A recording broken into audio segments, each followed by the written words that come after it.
Why were they all here? Because they were living here. Why did they come and attack them here? Because they were living here. And this was the seat of royalty at the time. And that is incredibly important, and it's something that nobody has asked the question of: why were they here? And it's incredibly important. They were here because they lived here. So why were they living here again?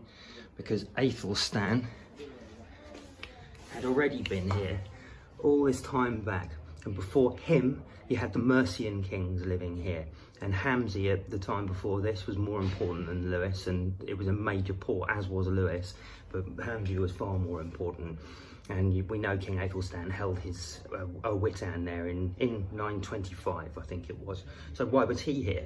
Again, it's because Lewes was incredibly important, and it was important because the sea used to flood the entire valley, and it was a major, obviously because we have the two mints, we know that it was a major town of importance at the time, all the way through.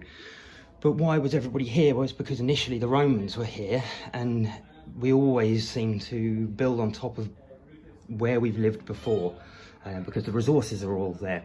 So it makes utter sense to continue to building in the place that other people lived, because they've already put in the infrastructure for the things that you need to survive.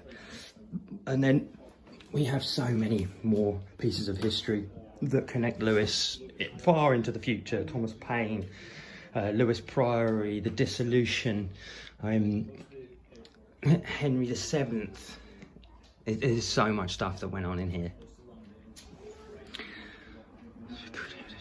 I don't know how many people it killed in Lewes or Sussex, but you've got to think that the plague was probably the last great reset, and that was a time at which a lot of history was forgotten, changed, altered, mistranslated, and it seems that Lewes just became somewhere rather obscure after this, but it is one of the most important places in the country.